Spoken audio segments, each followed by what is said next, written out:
Long have we waited? World's team tier list. So as a heads up, I have watched most of North America. I have watched very little Brazil, besides, of course, the games that were cross-conference.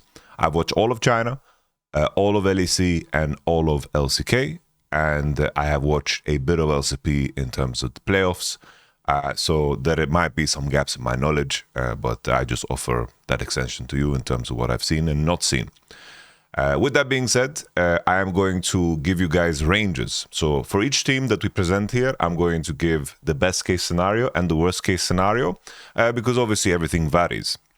I think it's also important to remember that this is the first Worlds we have with Fearless. That of course changes the dynamics of some players and some teams. We've had Fearless the whole year, so still some good data to work on. We're coming into this World Championship with, I think, probably the least amount of impactful meta changes that we've ever seen coming into a World Championship. Remember, for example, last year, we had, of course, the ADC meta that was conquering and just, conquering the meta in the mid lane for the longest time. We went to the World Championship, no longer relevant, and you could see the switch up, no longer AP jungles and so forth, and Orianna became a staple pick. But coming into this one, Riot, of course, have been very lax and loose with changes in general when it comes to patches, because Fearless makes for champions to not stick out as a sore thumb in terms of how problematic they are in the meta. So Riot, of course, tries very hard to phase out champions slowly. Some champions stuck around for a little bit too long, and there's some champions definitely that are very strong, but this is not going to be super champion focused.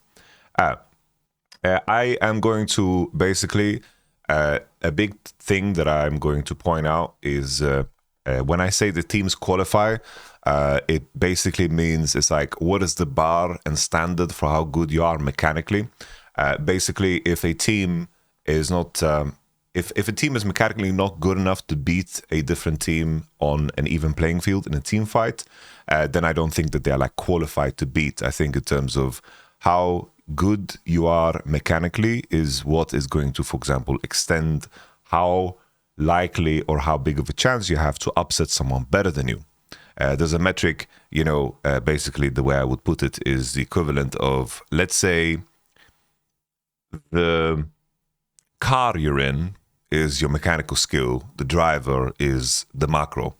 So Top Esports is a great example of a car that can be super insanely fast, but the driver is going to just bottle it, bottle Norris, boom, just Russell, rocket ship into enemy team. Like they are mechanically really, really insane, but obviously in terms of how they set up fights and how they play the macro game, this is where they are very, very inconsistent. Nevertheless, we're going to do this region for region. Gen.G, number one. I don't think anyone is close.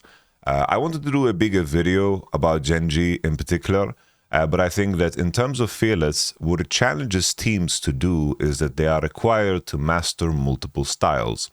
If you think back to past World Championship or past tournaments or past, favorites to win, there were always teams that were masters of a very, very specific style and approach to the game. Think about JDG, for example. They were a team fight heavy team that relied, of course, on scaling ADCs. The meta shifted because of T1 into very, very heavy, harassing, of course, bot laners, and that shifted how JDG needed to play, so they were inflexible.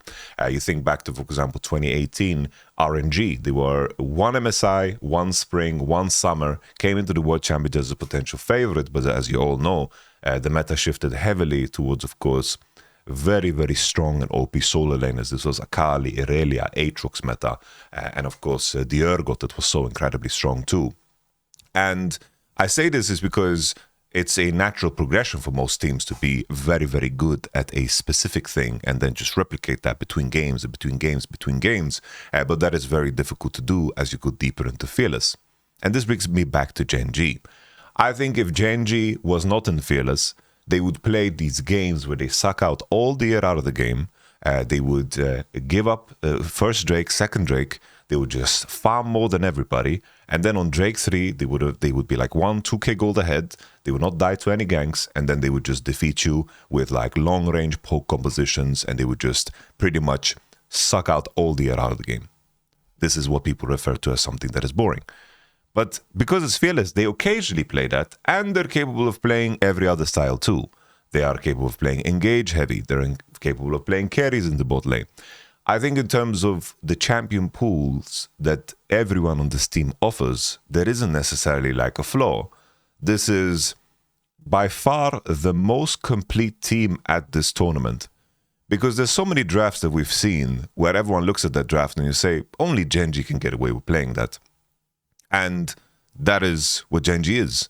You look at players like Keen, Canyon, Chovy, Ruler, Duro, all of them, there is not necessarily any champion that stands out there as something that they don't play. Chovy even has recently started playing Orianna as well because of how strong it is in the meta. He hasn't historically played Syndra, but that's like a little gap that doesn't matter. I think Fearless is probably the most nutritious thing that has happened to Chovy since the beginning of his career. Because for the longest time, the main criticism towards Chovy that I had wasn't necessarily that he was choking, as some people like to, of course, limit it to, but rather his inability to adapt and sticking too hard to what he practiced. And now Fearless has forced him to adapt. Chovy, for the longest time, if you think back to 2024, the World Championship, the big thing that happens during World Championships is that the meta shifts and it's a question of who is capable of adapting. If we take a look at the main event, just take a look at the pick and bans. The big shift that happened was everyone thought that Ahri was the strongest champion. And then people started playing Sylas as an answer into Ahri. And then people started playing Galio as an answer into Sylas. And this was something that happened real time in the tournament. You take a look at Bilibili when they played against How Life. It opened with the Sylas game in game 1, right? This was an adaptation that they made. Bilibili still went for the Ahri because this is something that they played a lot and Ahri was successful. And this was the opening game that Bilibili lost. In the next game, Bilibili then pivoted into a Yone draft. It is what it is. It doesn't prove my point. But here you can see Bilibili slammed the Sylas blind. Ahri came through still. And then in the next game here, as Sylas was first picked, they pivoted then into, of course, the Galio. And as I remind you guys here of the finals, in the end, the tournament concluded with a blind pick Galio. And that was, of course, an adaptation that happened in real time. But in terms of how Genji went out of the tournament, if you remember Chovy, T1, they opened with the Yone game into the Sylas, which was nice. And then the continuation was, of course, that, T1 here with the Sylas into the Ahri. We continue, but this is, of course, T1. They played Braum, Caitlyn. This was something that was very cursed for them at the tournament. Braum was something that was very, very bad. We continue. This as a finality here. Genji stuck to the Ahri. Akali came through. And then finally in the game here, T1 just got the Ahri into the Tristana. Chovy to me sticks to what he practiced in the past. It has gotten some of the best moments for him. Because it's like when people think back to Chovy, one of the best series that he played, it was a series where he played 5 games of Azir straight. And I think that stubbornness was his strength and also his weakness.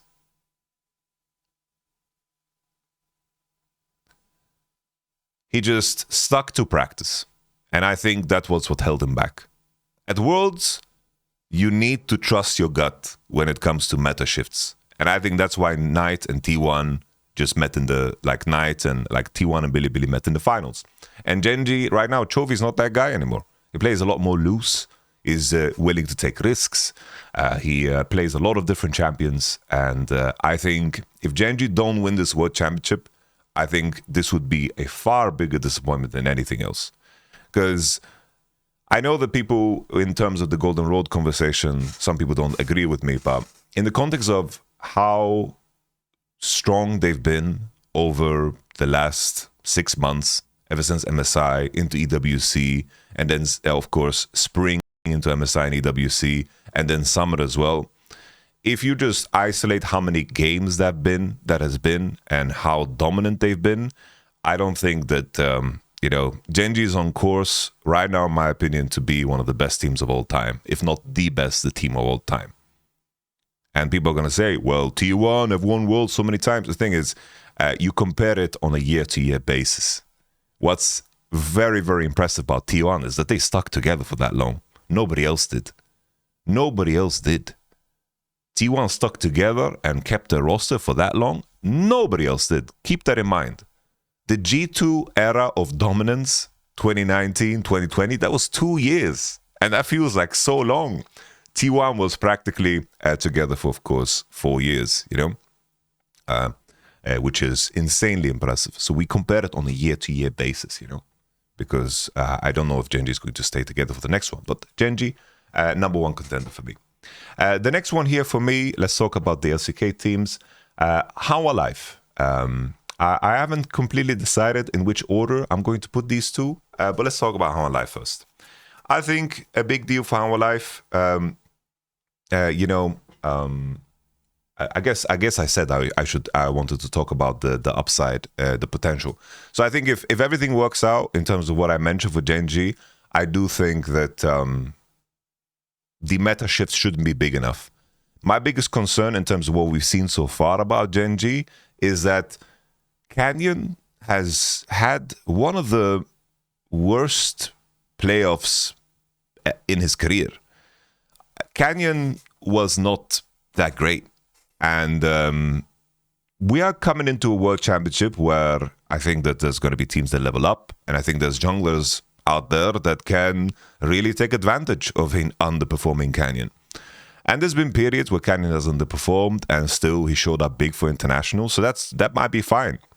I remember back last year, his spring coming into MSI, his spring was very uninteresting. There was a running meme in my community that whoever played against Gen.G would always get first blood because he just was full on AFK. But then he went into MSI and just was taking a big dump on everybody. Canyon is a big game hunter. That's a skill that you don't only attribute to T1. There's other players out there that can also ramp up coming into an international. And Canyon is definitely one of those guys. So even though Canyon didn't look that great in playoffs, I still expect him to do good into the World Championship. But if you want to look at potential concerns, if anything, it is, the idea of Canyon's underperformance and then, succumbing to potential pressure. A trap that Gen.G might fall in is the 3-0 trap. The 3-0 trap, just to loop you guys in the Swiss format, there's flaws with the Swiss format, but the teams that go 3-0, they basically get like 12 days off where they wait and do nothing. And they can scrim, they can practice and whatever, but that usually the teams that become the best are the ones that get challenged, that get to play games. Because not only do they get to play games, but they also win them to get to you. And that's something that is very, very impactful. Like going through the motion and winning is super important. Some of the most important pivotal moments for T1 in their Worlds runs in the past were their losses. Because remember back to 2023, with this roster when they won Worlds the first time, their loss against Gen.G was a very important one. Because they played Kai'Sa, Alistar, and lost to Peanut on Kha'Zix. And I think these are potential traps and holes that Gen.G can fall in because they lost to KT after a lot of time off. And maybe, just maybe, they can fall into that same trap. Because I think everyone and their mother put them as, of course, the 3-0 team in Pick'ems. And you think back to past teams that went 3-0. That was, of course, you had JDG went 3-0. They almost lost to KT. Didn't look that pretty, in my opinion. You had Gen.G that lost to Bilibili that same year as JDG. They lost 3-2. You guys remember that game 5 where Chovy played Akali and Yagao beat him with Bilibili. There was also last year, Gen.G almost lost to FlyQuest, guys. I know people like to praise FlyQuest for that one, but I saw how like Chovy looked off. Keen had to 1v9 that series to get them to the next round. And then, of course, you had LNG that went 3-0. They beat D+, and then they played against Weibo Gaming in quarterfinals and lost. So I think these are potential traps in Gen.G can fall in. I think there's teams that are going to be hardened through the tests that they conquer to get to the point of facing Gen.G, which can be dangerous. Imagine there's a team that goes 3-2 to qualify out of Swiss, and then they play a very tough quarterfinals, and then they come there into semis with scars that just like have hardened, poof, and they are just ready to go, Like imagine you have like, let's say a Billy that just had to beat crazy, like go nail-biting series, you know, or a T1 that is like completely hardened like steel because they lost to Genji, dropped down, and then they went through. You know, it's like these type of teams are very dangerous at the World Championship. So that's a potential flaw that Genji can run into. All right, let's talk about Hanwha Life. So Hanwha Life, the biggest concern is, of course, Peanut and Delight. I'm sad for them. Even though they did really, really good in winter, I do think that Fearless for Peanut and Delight is a big problem. Peanut and Delight are very, very, specific in terms of how they approach the game. Peanut, if he's playing Xin Zhao, Poppy, sometimes Vi, Wukong, very simple, straightforward champs. Which these are all champs that can be played. Very good. But if he, for some reason, locks Kiana, I think that they will lose even against some of the worst teams.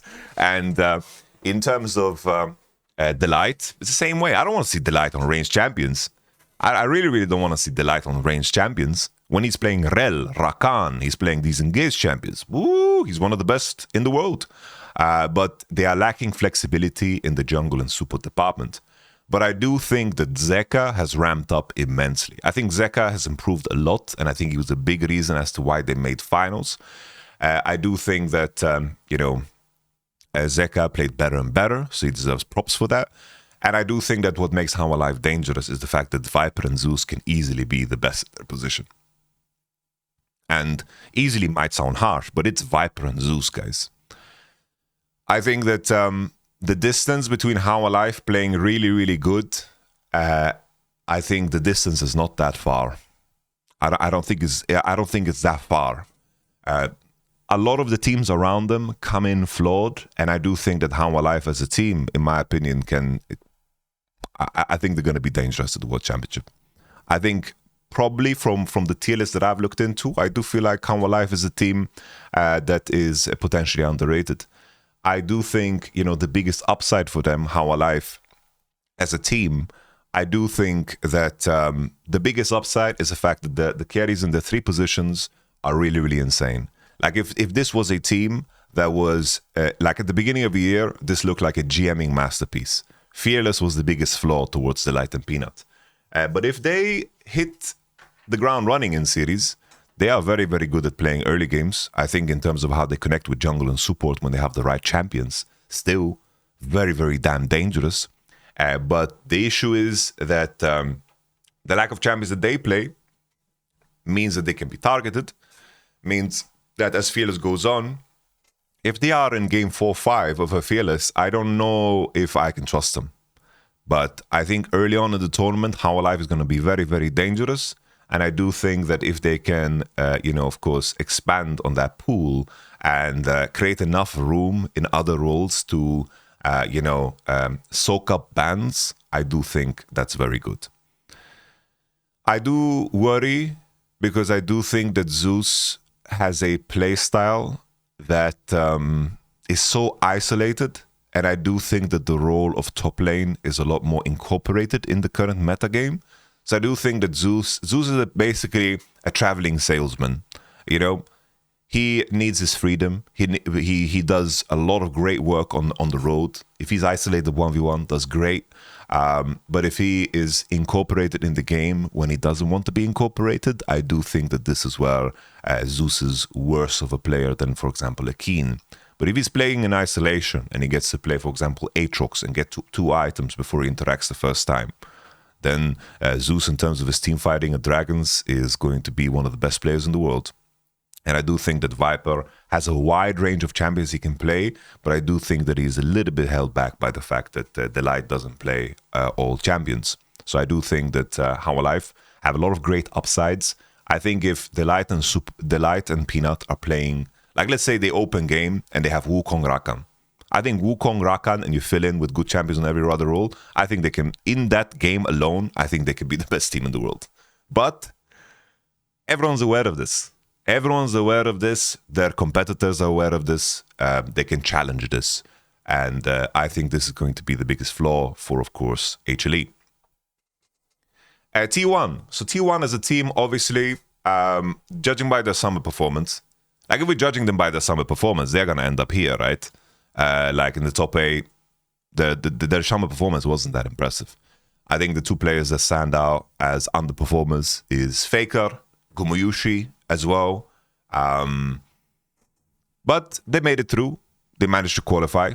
That's the only thing that matters. They've qualified looking way worse than this, definitely.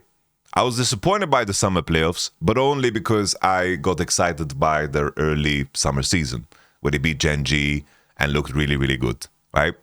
There was a lot of meat on those bones, that got me hyped. T1 as a team, I think that them being together, them having, of course, the history together, them having the experience. I have noted this in a past video where I mentioned going to the World Championship is a very unique experience. And I think that experience is not unique to T1 at all because they're under that pressure the entire year. For those, I have been to the World Championship 4 times, and I would like to highlight that this is a very, very tough tournament in the sense that you don't get to practice as much because you have media days and the other teams have media days. And then you have to deal with logistics, you travel, you don't have a lot of time to get into routines. So there's a lot of teams out there, a lot of players out there that are very, very used to playing, of course. They are in a routine where they practice from home, scrim, match day, scrim, match day, and they are really, really reliant on that volume. But T1 as a team, they deal with enough bullshit in their day-to-day, and I think that when it comes to the World Championship, this is probably one of the chillest parts of their year. Because I do think that this is the one part in the year where T1 is like fully focused on only the performance. They don't have to deal with the media shit and whatever. I remember during the year of when Faker was inducted into the Hall of Legends, there was event after event that he had to show up to. They did fan meets before flying out to events in different countries and so forth. They are superstars. Their responsibilities are crazy. So when they get to the World Championship, it's like, oh, we are breathing easy. And I do think that the arrested Faker is the most dangerous Faker, right? Like if you could easily track when Faker performs best as an individual, and that's usually when he has time off. It's like spring split, usually like winter, spring split, usually looks decent. He had winter off, he had December off, he's chilling, he's rested. Very nice, he puts his hand on ice. And then coming into spring, post MSI, when it's like super busy because he goes to MSI, post MSI is usually the roughest period because that is the area where they play the most, spring coming into MSI, and then there's a harsh drop-off for summer. And I think that this is just like the retaliation of the harsh schedule that they go through, And I do think that how you maneuver yourself through an event in terms of going with the gut and sticking to what you know, T1 have shown that they've really ham-fisted their way to play, even through Fearless. And what's unique about this team, right? What's really, really unique about this team, I think that T1 has tried to make their drafts the least fearless as possible by sticking to comfort. The way they've been competing against Gen G is that they've played champions that they are way more practiced on.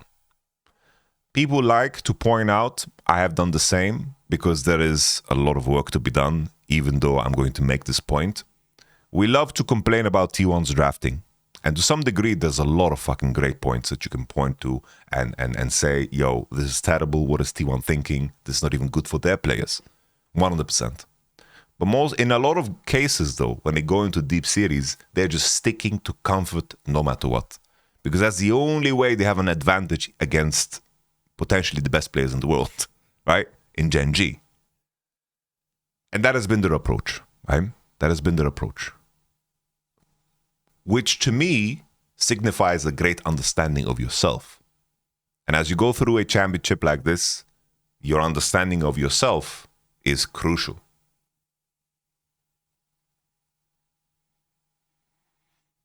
The one time T1 tried to get creative with the draft, they got 3-0'd by How Life. So the main concern for T1 coming into this one is that I think the danger of Fearless is clearly there. I think that Faker, Doran, Gumayushi, there is definitely a lot more focus on them as players in the context of Fearless. I think that you cannot do this thing where Faker gets to play Ari every game or Orianna every game. Then the enemy team starts banning away and you lean into like the Galio every game. That is a very, very big concern, right? The cool thing is, though, there's been periods where, for example, at MSI, when he went to those game 5s, where he was like first timing champions, he was like playing Hui on stage. I don't remember the last time he played it, you know, he played Hui on stage and shit like this, you know. It's like Faker's got balls. Nobody can take that away from him, because I think the most impressive thing about Faker is the damn resilience. He can die solo kill, but he's not gonna phase him. He doesn't care. He's gonna try to he's gonna play out the game, and you know that his head is always in the right place because it's damn Faker. But I do think that T1 still come with a lot of upside. I think Onan and Karya as individuals are really, really insane. I think that beating T1 in a best-of-5 series is going to be pretty damn difficult. It is concerning that they have to beat IG to qualify to the event, because usually T1 ramp up. I remember there was a World Championship where they almost lost to Team Liquid, Pioshik Leeson. They lost to Genji, almost lost to Team Liquid. It was a rough start. And then they found themselves.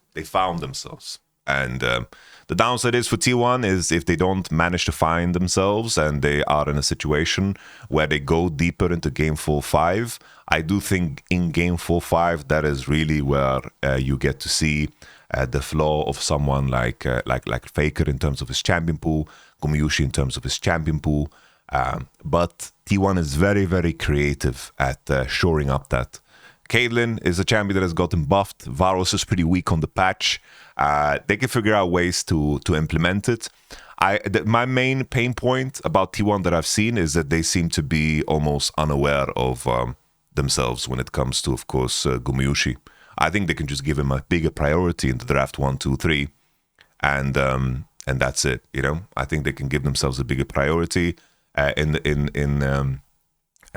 they could pick Corki or Illusion earlier. They can just pick his champions earlier and not drop him 4-5 so he doesn't play goofy things or like zigs in weird spots, you know. But I do think that T1 is a puzzle. T1 is a puzzle. So I'm going to keep How Alive slightly above them, just because I do think that the nameplates here are very, very damn massive. And even though Doran was fantastic in spring, I don't want to hitch too much of my, let's say, credit onto the Doran wagon. I would still rate Doran below Keen, Zeus, Bin, even 369 coming into this World Championship, because there is a history that Doran brings. And I do think that while his spring playoffs was really good and MSI was really, really insane, I want to see that again before I'm going to say easily that Doran's going to replicate that. So I'm going to put T1 here. The next one for me, in terms of, I guess, I mentioned we're going to do all of the teams. KT, I think KT beating Genji is very impressive. I think that my main issue here is that KT, in terms of like elite level players, I think BDD is clearly there. I think he's like a top 3 mid laner at this World Championship, definitely. I think that still players like Perfect, players like Peter, players like Diokdam, this is like, you know, these are players that I expect Western players to be fine against and maybe even do well against. And even though KT managed to beat Genji, I think that this was a perfect storm where the meta hit just right. They had a very good meta read. And also Genji, they had some underperformances here and there. I think Kaz was very impressive in that series, completely out-jungled and underperforming Canyon. But I am very, let's say, conservative about how KT is going to do at this tournament. I definitely think that KT is a team that FlyQuest and G2 should be able to beat, you know? I think that should be a close matchup with slight favor to G2 and Fly because of some of the flaws that I mentioned. I think that this is a team that is rather easy to qualify against when it comes to the mechanical floor if you have a mid laner that, of course, does well.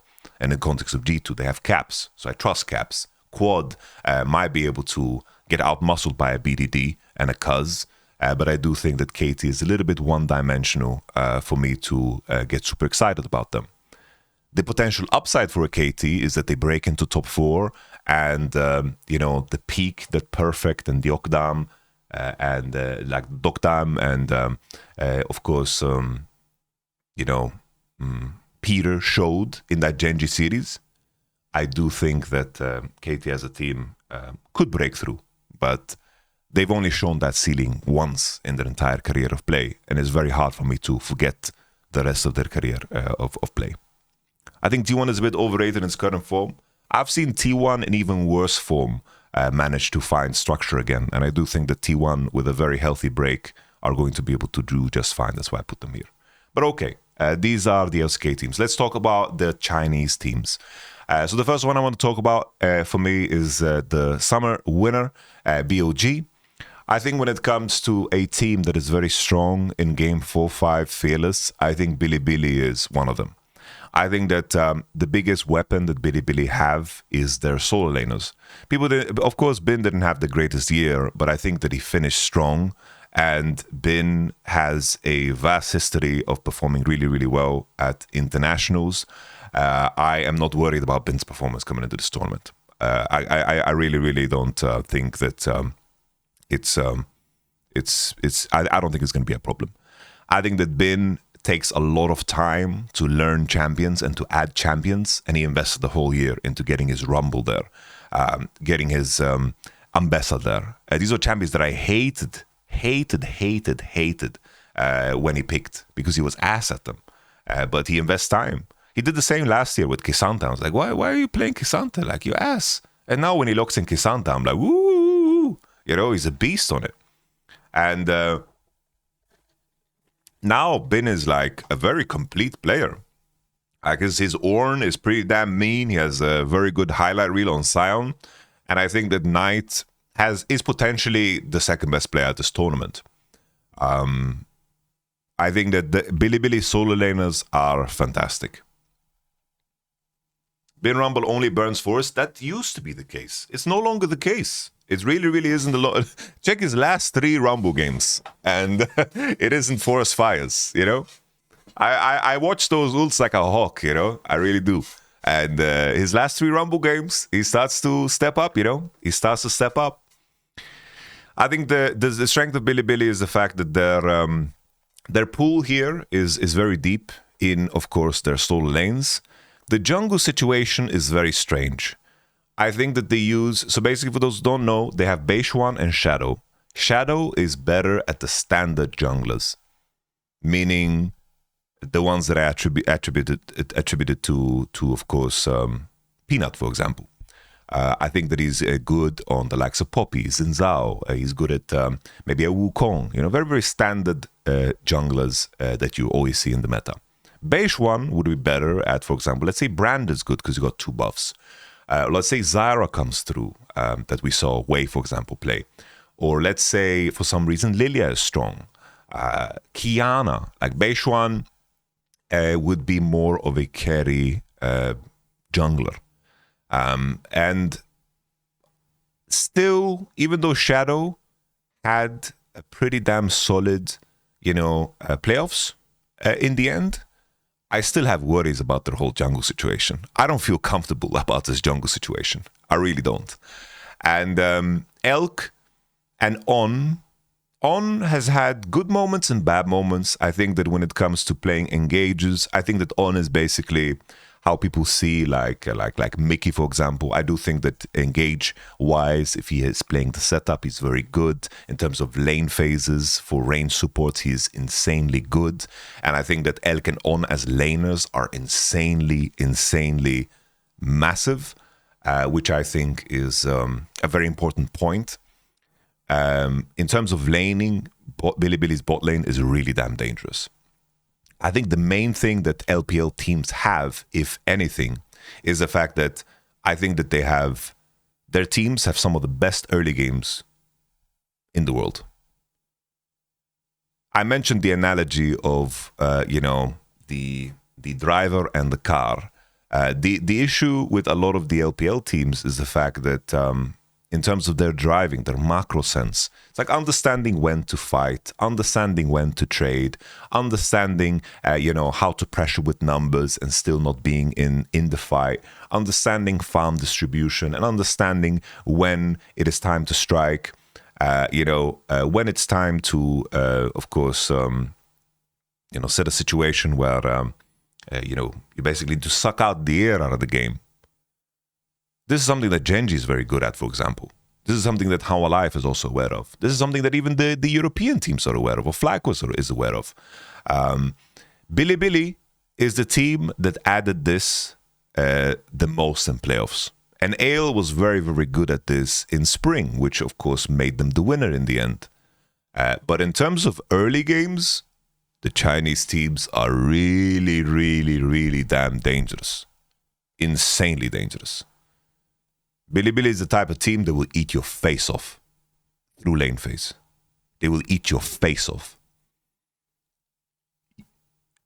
Even though G2 or FlyQuest might have a better macro sense than Bilibili. Bilibili eats your face off. Top Esports eats your face off.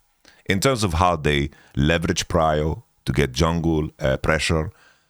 Like even watching Top Esports versus Bilibili, those early games were some of the most mental things that I've ever seen. Sincerely. The main thing is they rely on those really impactful and powerful lane phases to get advantages. Against the LCK teams, why I think the LPL teams have the biggest weakness is that the LCK teams offer up players here that are really, really insane in lane phase 2. And they can kind of make smarter decisions around which fights they take and which fights they don't take. Their setup for fights are also better. You remember the last time G2 faced TS? You think TS beats G2? Hell no. G2's 4th, 5th best team here. No, guys, I'm going to be honest. I don't really care about this whole Top Esports narrative. You might not like it, but I don't give a damn about the Top Esports narrative. They have such a large volume of games this year, and Top Esports is a team that is very formidable here. But let's talk about them later. So Bilibili, I think the potential downside is, I think that On has been rather inconsistent. There's flaws in Elk's champion pool sometimes. I think that in terms of their jungle situation, that comes with dangers. But Bilibili is still, I think, if there's a team that is a contender out of LPL, it would be Bilibili. And I think Shadow has showed very high highs, but he showed lows too. Beishuan has showed highs, but very low lows too.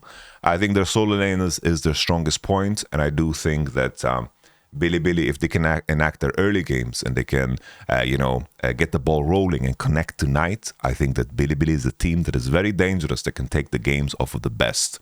But the main issue for me is, like, if they face up against How Alive or Genji, I do think that these type of teams can really suck out the air out of the game and make it difficult for Bilibili to really, really ham-fist their way through, of course, their very, very strong laning. Let's talk about Top Esports. So Top Esports, I think Top Esports coming into this tournament, I think is underrated. I think the Top Esports is basically the bar. I think they are the bar.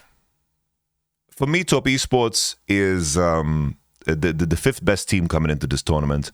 I know that people are going to say, well, Top Esports, Jackie Love at an international event, Kanavi is a choker, whatever. I don't care. I don't put too much weight into first stand. Kanavi, being desperate in a game against T1. Like, we got to stop. In my opinion, I don't like this idea of branding a player a choker till the end of time because he loses a series against T1. That happened to Tarzan too. People say, Tarzan, international choker. It's like, no, he had a bad series against T1. And that's it. I really, really don't care about this narrative too much. I think the Top Esports as a team, I think the main thing that they are, I think, this might sound crazy, but bear with me. I think they might have some of the best team fighting in the world. Pause before you write. Pause. Don't go crazy here. But their setup for fights is one of the worst. Legit one of the worst at this tournament. The amount of fights that top esports take on average in a game is like 4 times more than other teams. The amount of volume they have in terms of fighting, they just fight way more than everybody else. So gradually, that puts you in a situation where it's far more common for you. The amount of fights that I've seen where top esports, one player gets caught because their setup is trash, and then they win the 5-4v5. That is like a top esports standard play. And most teams in that 4v5 is like, oh, we lost a guy, we're going to go take a bot turret, we're going to try to base, we're going to try to get some kind of an advantage, we're going to set up some kind of a trade, we're going to try to do something here, you know? But they take that fight, in a lot of cases, they win those. It is the equivalent, I've made this analogy before, so you've probably heard it before. It's the equivalent of a UFC fighter that has some of the best striking in the world, but they have no wrestling. No wrestling. So when they are playing against the Dagestani that is Gen G, they are getting like wrestled onto the ground and their striking matters less. You know? It's like your punching power doesn't matter when you're on the ground. You get me? So, their early games, vicious. I am very concerned about teams that are below top esports. Is that I don't even think that top esports is I think the teams below top esports, they don't beat them on the sheer idea of just early game. Top esports might throw a game, might happen, but I think on the sheer force of the first 10 minutes of the game, I think Kanavi and company drown you out. I think that they have very strong laners, they are very explosive in their approach, they are very relentless, and I think that's going to be very uncomfortable for a lot of teams. We've seen top esports, if like teams figure out how to attack their early game somehow. When you think about First Stand, what did Yike do? He like picked Ivern and found like a freaky level 3 gank at 220, and that threw Jackie Love off, right? If you find ways to throw them off,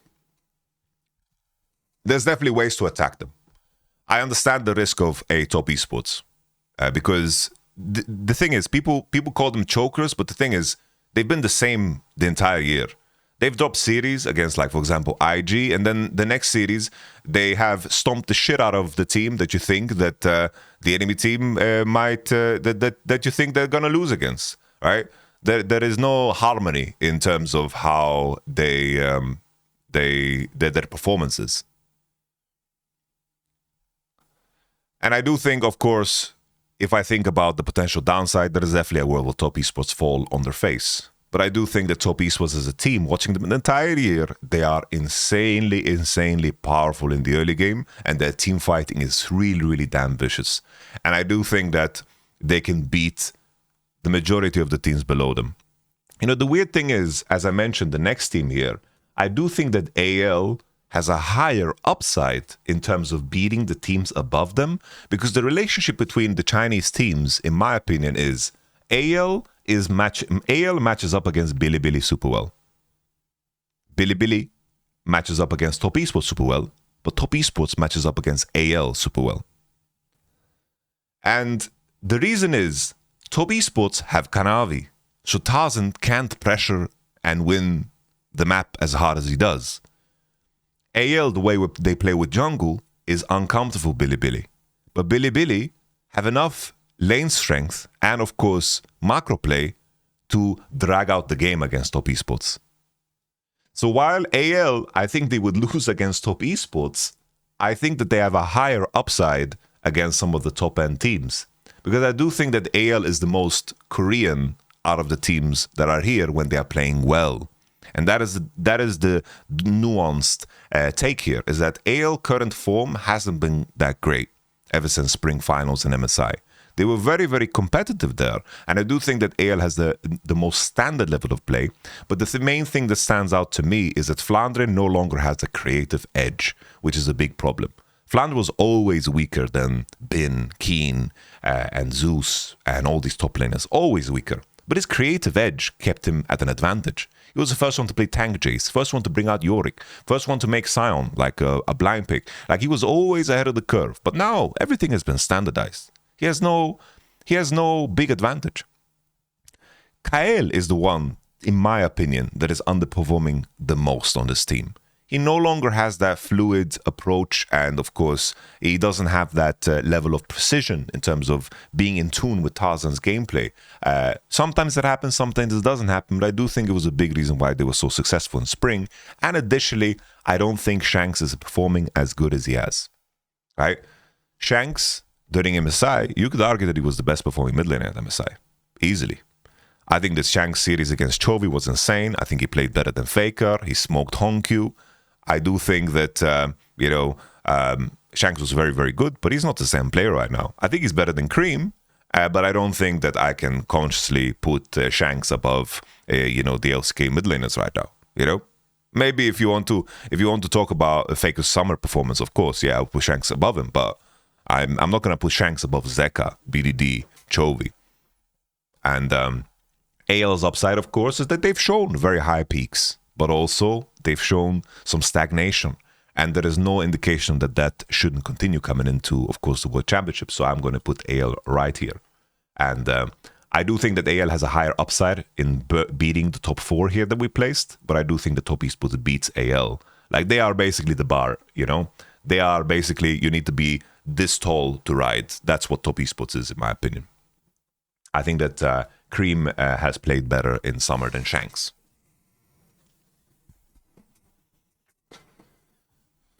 It's weird. It's like, if it wasn't for playoffs, Rookie was the second best mid lane in LPL. But playoffs exist. I'm sorry, but I didn't see Shanks smoking Honkyu. He did. He did. He actually did at MSI, in my opinion. Shanks was insane at MSI. Like, that was a really good tournament from Shanks.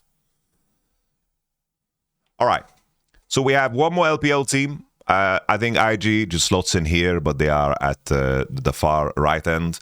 My main concern for this team, I do think that Gala is one of the best ADs in the world. I probably, if I make an AD tier list, I think that Gala is like top 3. I think Gala is right behind Ruler and Viper.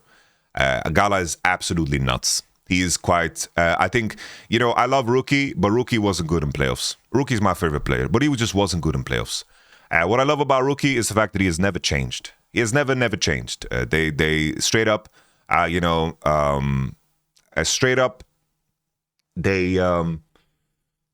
he, as a player, Rookie never was like, oh, I'm getting older now, I should play differently. No, he plays to win the lane, he plays to carry. And he has done that many times. He did that shit so often. That's why it was all-pro second place. But his playoffs was very weak. Deshai has played a lot more standard. My biggest concern about this team is Wei and Meiko. Wei and Meiko, they're a little bit too unserious in how they play. They come across as very, very inconsistent. This is the team that is very old, with Gala as the macro genius on this team. Micro genius on this team. And I do think that macro-wise, they have decision-making that is very, very clear-cut and looks pretty damn nice, So fair play to them. I'm just making sure that Dom... just making sure that Dom is not home. Okay, because Dom is arriving and I need to go open the door. So I was scared because I had the Dom message from him. Nevertheless, okay. So IG as a team, I think on the upside is if Rookie Deshai have good form, I think that they can, on their best possible day, maybe they can win against some teams in quarterfinals. But obviously, IG is most likely going to lose against T1, so all of this is relevant. But we are, of course, making this hypothesis in the case where they were in the tournament. Because in my opinion, it's really troll that two of the most popular teams in the world are kicking each other out in the first round. You know, it's diabolical. It's really troll. It might be one of the best, most watched series of all time. That's how hyped this shit is. Anyhow, if you want to have the situation, like if you want to ask me T1 versus IG, that series, you know, it would basically be the best case scenario that I painted out for IG. I think that Gala is currently in better form than Gumayushi. But the issue is, like I mentioned, Wei and Mako. Wei had a good series against JDG, but I don't care too much about that. JDG is not a good team. Wei and Mako versus Owner and Carrier, like that should not be possible. That literally shouldn't be possible, in my opinion. Like how could they these? How can Owner and Carrier lose? How?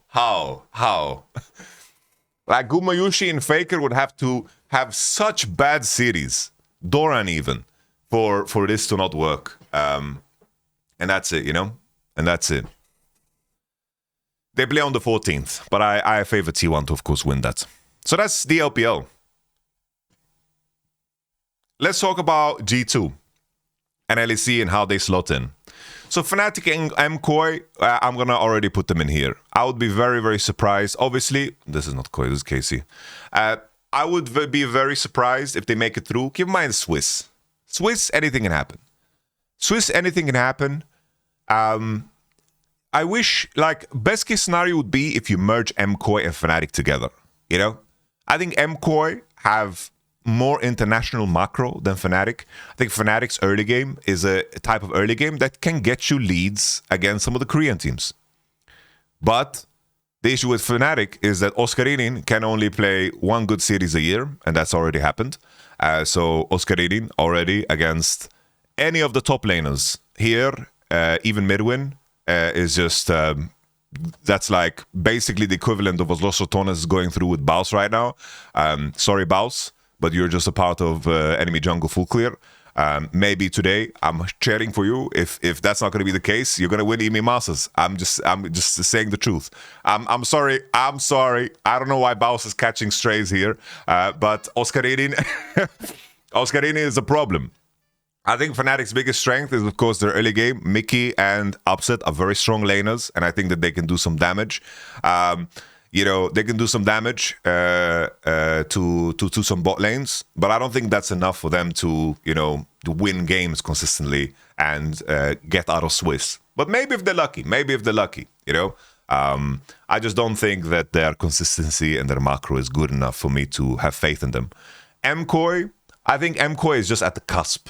A lot of things need to go right for MKOI. My main concern is that I always have a lot of hype for Elioya, and he gets me excited.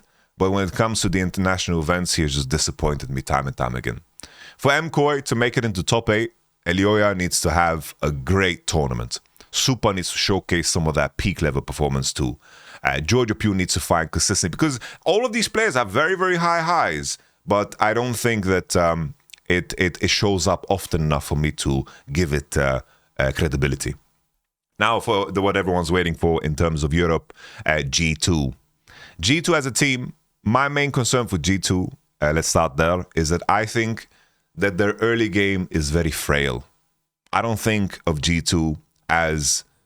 I don't think G2 in terms of their... oh, Dom just wrote. Are you here? All right, Dom is here. Guys, I need to open the door. I need to open the door. Let me open the door for Dom.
Where's your restroom? My restroom was right there. My bathroom, I guess. You guys can close to there if you want. You can go around here too.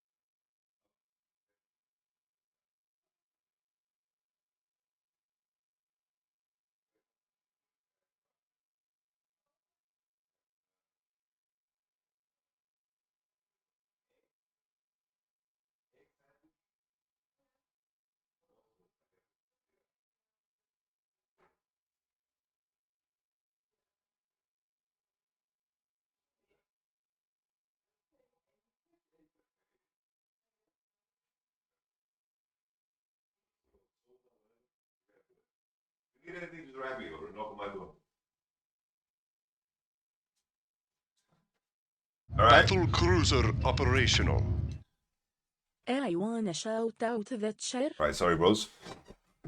A little bit of a break. I know the tournament's starting, but I kind of want to wrap this up and finish up. So, where was I? I was talking about G2 and their early game. So G2 in the early game, that's my main concern. I don't think the lane phase of G2 is that great. That's my main concern, if I'm going to be honest. I think that G2, if they can get past the first 10 minutes, I think they can compete with everybody here. But will they get past the first 10 minutes? I really don't know. Can they get past the first 10 minutes against Tarzan, against Kanavi and Top Esports and Billy and all these guys? I'm very worried because Caps, as good as he is, his biggest strength is not like lane phase, in my opinion. That's not his biggest strength. But I think there's a lot of creative ways you can get past lane phase. Even though lane swap has been nerfed, there's like other methods that you can use. And I do think that Skewmond, when it comes to his skill as just jungling, I'm not talking about how good he is as a player, but how good he is as a jungler, understanding pathing and timings. I do think that he's one of the junglers that is much harder to punish, you know? I think he's much harder to punish than most Western junglers. Obviously, Inspired in his own tier. BB, maybe he finds creative ways. Rek'Sai, certain champions that are going to work out for him, and he finds an edge in being awkward. That's super nice. I think Hansama and, of course, Labrov, they have adapted a lot as players, and they're not super lane-oriented, which is a positive, but at the same time, when I see them getting 2v2 killed by Fnatic's bot lane, that is like a cause for concern, you know? Warwick is the one. G2, in terms of their macro and play with support and jungle, has improved immensely. They're a whole different team since they got 3-0 by FlyQuest. The last time they played against FlyQuest, it was Caps with 4 bots and him playing against like Quad. He solo killed Quad, didn't matter. If Caps took one wave on top as Akali and his team just the Nexus exploded. They have improved so damn much. G2 is not the same team anymore. They have really adjusted how they apply pressure with jungle and support, and they play the game. So this is something that the other top teams do as well, is that they play for information and they understand the impact of information. They posture forward on the waves and they play off of each other. That's high-level macro play.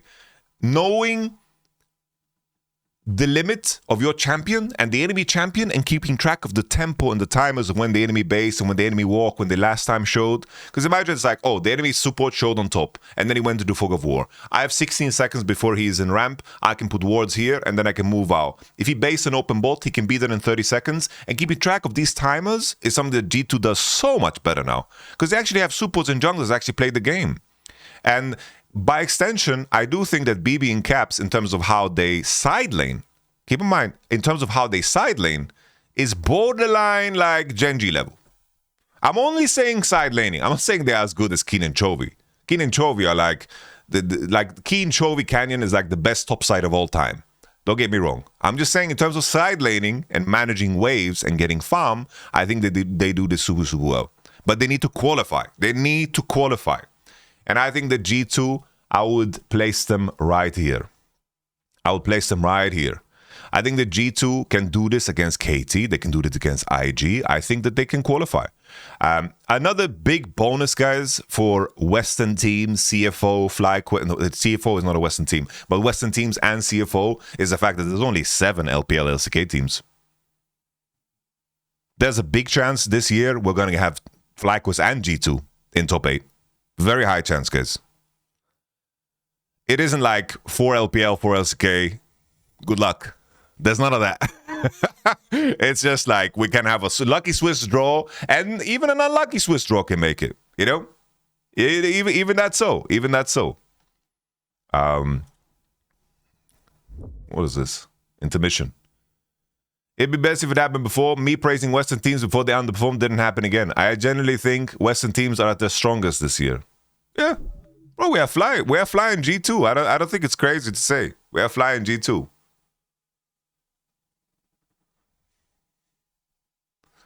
It's like we have some good teams, let's be honest. Some flying G2. I think like we are sending some solid teams. All right, and that covers LEC. I am worried about G2's early lane phase. And I think that's the only thing that, like if I only rate them by their macro, I think they bro, macro-wise, I think they slot here. But there's more to the game. And I think that how they play early game is a question mark for me. But I think if they manage to piece it together, and Dylan Falco doesn't slam Nocturne Oriana every game, which is tougher to do in Fearless, I do think that there is a chance where they even cross here against AL, right? I think they can definitely cross against AL and beat AL. That's a possibility. Let's move to North America, guys, and also South America in that case. So FlyQuest, we should start there. I've already said that I think that FlyQuest is I think that they are not the best Western team. I think G2 is. I think my main issue with FlyQuest is that it's already a miracle what they've accomplished out of North America. I hope Dom is in the other room, so maybe I hope he doesn't hear me. No, he's tired after jet lag and all that jazz. I think, guys, that there is no resistance in this region at all. No resistance. How do they improve? No solo queue, no resistance, short bootcamp time. I don't know how they are gonna get better.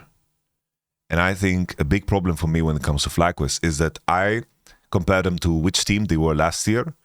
And I think that Masu played worse this year than last year. Straight up. I don't think Masu is as good this year as he was last year. Like, I've watched Masu the entire year. I think he's worse. He's inconsistent. He gets caught in lane. They get 2v2 killed, Busio and Masu. And maybe it's a question of, this is just what they get away with in the region. So they just play like that and they're going to sharpen up. That is the upside. Because if FlyQuest, if this same team was in Europe, I think they would be better than G2. So I'm just going to put that out there. This roster would be probably better than G2 if they were in Europe the whole year.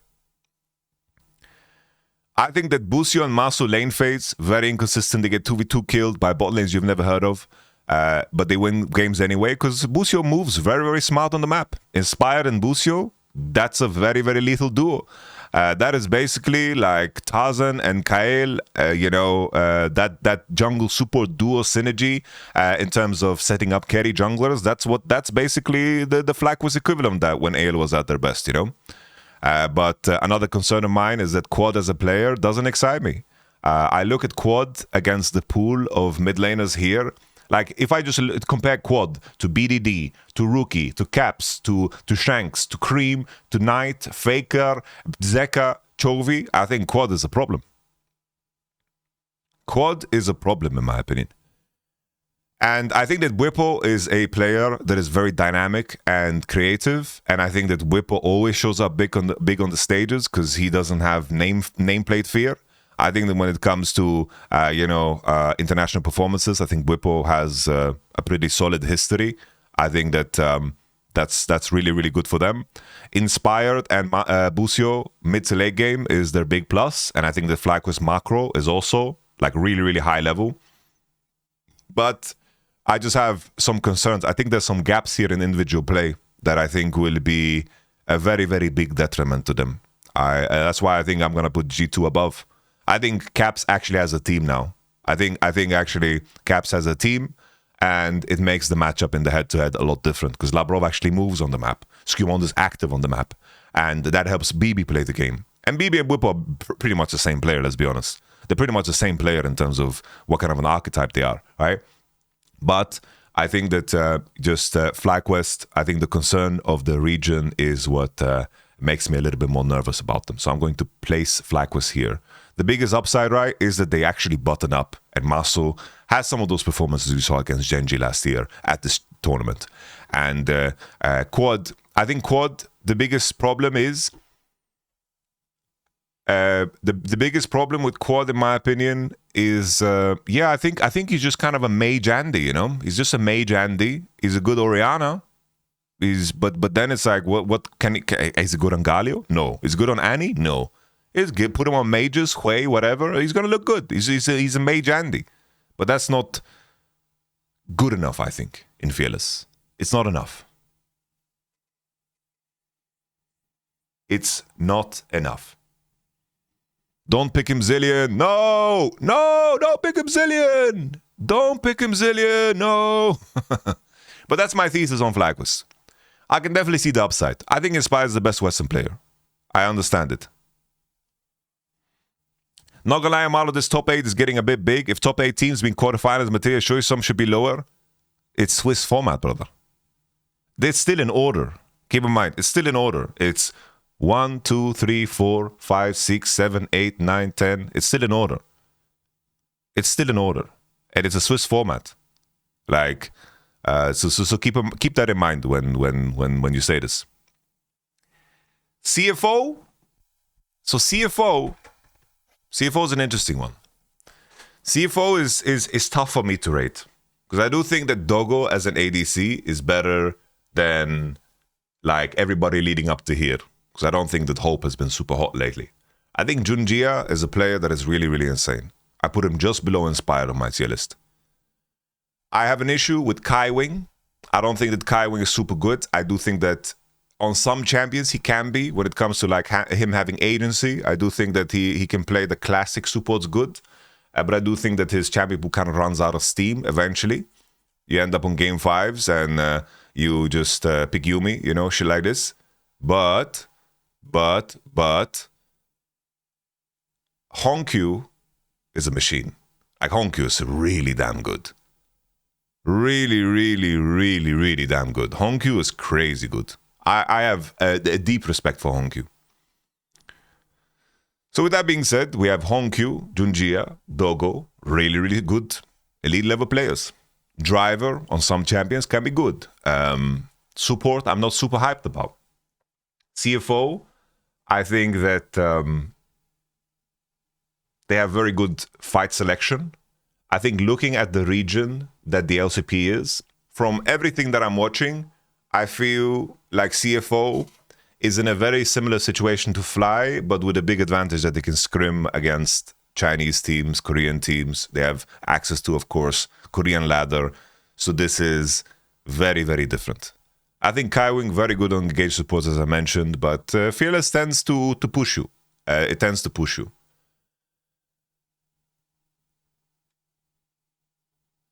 CFO within the region, like them beating like Team Secret Wales or PSG. Against PSG, they're just individually way better.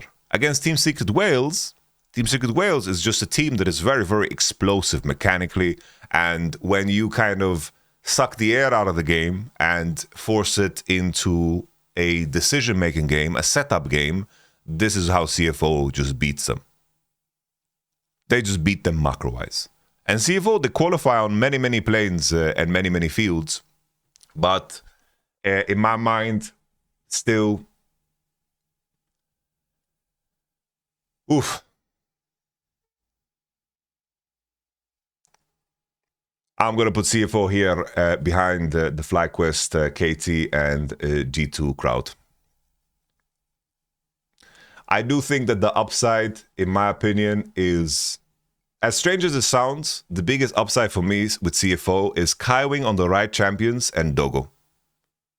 I think that this makes them actually a big threat for both FlyQuest and G2. Their bot lane, like let's say they have a good angle for, like, let's say example, like Aphelios Trash. I think that they are going to blast FlyQuest bot lane and G2's bot lane just through lane phase.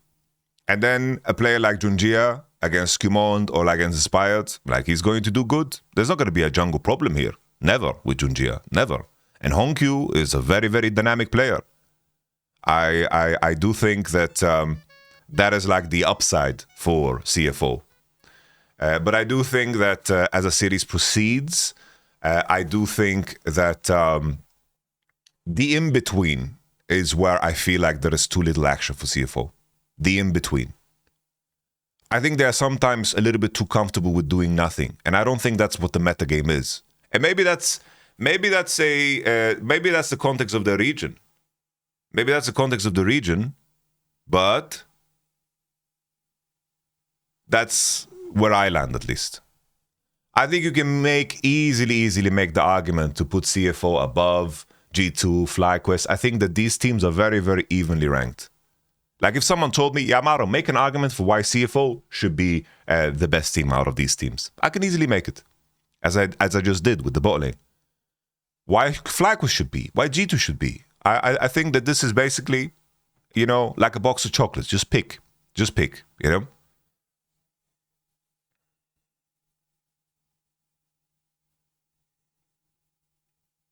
Just pick. As someone mentioned, asked a question about top 8. Top 8 plain and simple. Just because of how Swiss works, top 8 is going to be very, very strange, right?